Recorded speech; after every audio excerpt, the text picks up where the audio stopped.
बिस्मिल्लाहिर्रहमानिर्रहीम। अस्सलाम वालेकुम दोस्तों, मैं आपकी host Ayesha. Welcome to cook book. उम्मीद है कि आप लोग खैरियत से होंगे। दोस्तों, आज मैं आप लोगों के लिए मटन कलेजी की एक बहुत अच्छी रेसिपी लेकर आई हूँ। मेरी अम्मी इसको बहुत अच्छा करके बनाती हैं और ये एक बहुत उम्दा, लजीज़ और आला किस्म की डिश है। अगर आप ब्लड या आयरन डेफिशिएंट हैं और आप डॉक्टर के पास जाते हैं तो वो भी आपको रेकमेंड करते हैं कि आप घर पर मटन कलेजी ज़रूर खाएँ। ठीक है, कलेजी चाहे कोई सी भी है, इट्स वेरी इसके बहुत से फ़वाइद हैं। ठीक है, देखिए हम लोग खाना खाने का तभी दिल चाहता है जब खाना अच्छा बना हो। अगर खाना अच्छा बना नहीं हुआ तो चाहे आप निहारी खा रहे हैं, चाहे हलीम है, चाहे गोश्त है, आपसे नहीं खाया जाएगा। आपसे एक निवाले के बाद आगे खाया ही नहीं जाता। ठीक है, तो आप इसको ज़रूर अच्छा सा बनाकर अपने बच्चों को भी खिलाएं और बहुत सी बीमारियों से बचें।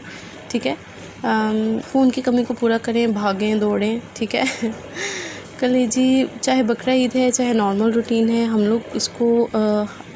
लोग इसको रूटीन में बनाते हैं। और कलेजी बनाते हुए जो सबसे इम्पॉर्टेंट बात होती है वो ये होती है कि उसमें स्मेल नहीं आनी चाहिए। जब भी आप कोई सा भी गोश्त खाते हैं तो सबसे अहम चीज़ ये होती है कि उसमें से स्मेल ना आए। सो मैं आपको स्टेप बाय स्टेप गाइड करने वाली हूँ कि आप इसको किस तरह बनाएं ताकि इसमें से बिल्कुल भी स्मेल ना आए और ये बहुत डिलीशियस सी बने, ताकि आपका एक बार खाएं तो बार बार खाने का दिल चाहे। ठीक है, तो इसके लिए आपको ये करना होगा कि आपको मेरे साथ रहना पड़ेगा। स्टेप बाय स्टेप मैं आपको एक एक चीज़ बताऊंगी। ठीक है, और चाहे गर्मी है चाहे सर्दी है, ये हर सीज़न की डिश है और इसको आप ज़रूर अपने वीकली मेन्यू का हिस्सा बनाएं। ठीक है, अपने बच्चों को बचपन से ही इस तरह की चीज़ें खाने की आदत डालें। बिकॉज़ आई रिमेंबर जब मैं छोटी थी ऐसी चीज़ें नहीं खाती थी और अब मुझे पता है कि मुझे काफ़ी कसर लगी हुई है।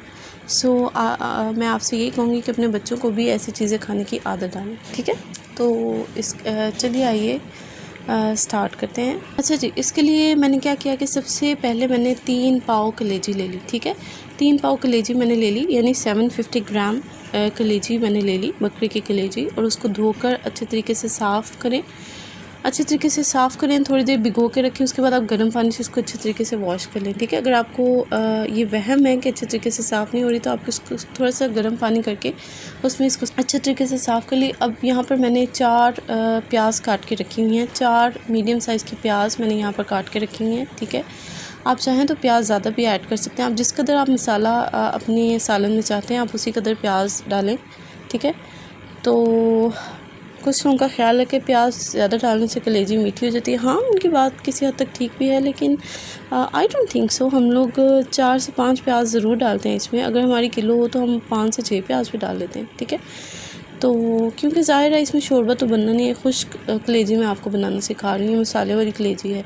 ठीक है, तो मैंने 4 मीडियम साइज़ की प्याज काट के रखी हुई थी, वो मैं इसमें ऐड करने लगी उसी। सबसे पहले मैंने अभी अपना पैन चूल्हे से अलग रखा हुआ है ताकि पहले मैं आपको दिखा दूं कि मैंने क्या क्या डाला है, किस सीक्वेंस से डाला है। सबसे पहले मैंने 750 ग्राम कलेजी ले ली, अच्छी तरह साफ़ करके धो के उसको मैंने थोड़ी देर के लिए रख दिया था। फिर मैंने उसको पैन में डाला। उसके बाद मैंने 4 मीडियम साइज़ की प्याज काटी हुई थी, वो मैंने उसके ऊपर डाल दी।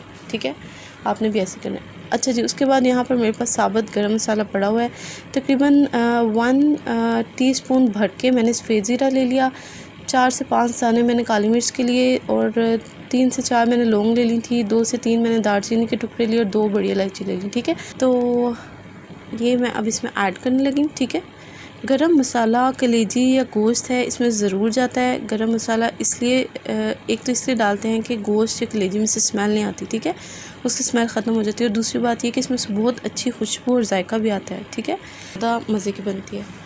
तो अब यहाँ पे मैंने तकरीबन 2 टीस्पून सॉल्ट मैंने यहाँ पर रखा हुआ है, वो अब इसमें जाएगा। ठीक है, 2 टीस्पून। मैं जब भी अक्सर ऐसे होता है कि मैं जब भी कोई चीज़ बॉयल करने के लिए रखती हूँ मैं उसमें सॉल्ट ज़रूर पहले ही डाल देती हूँ ताकि अच्छी तरह नमक जो है वो उस चीज़ के साथ मिक्स हो जाए। तो अब मैंने इसमें पानी डाल दिया। ठीक है, मैंने इसमें इतना पानी डाल दिया कि मेरी सारी चीज़ें जो हैं वो डूब गई, अच्छी तरह पानी में डूब गई। ठीक है, अच्छा, कुछ लोग प्रेशर कुकर लगा कर कलेजी बना रहे थे, लेकिन मैं ऐसे ही बना रही हूँ। हम लोग ऐसे ही पकाते हैं कलेजी। ठीक है, आप चाहें तो इसको प्रेशर भी लगा सकते हैं, लेकिन मेरा अपना ज़ाती ख्याल है कि प्रेशर के बगैर पकाने से चीज़ ज़्यादा मज़े की बनती है। अच्छा, अब नेक्स्ट स्टेप ये है कि मेरे पास तकरीबन 2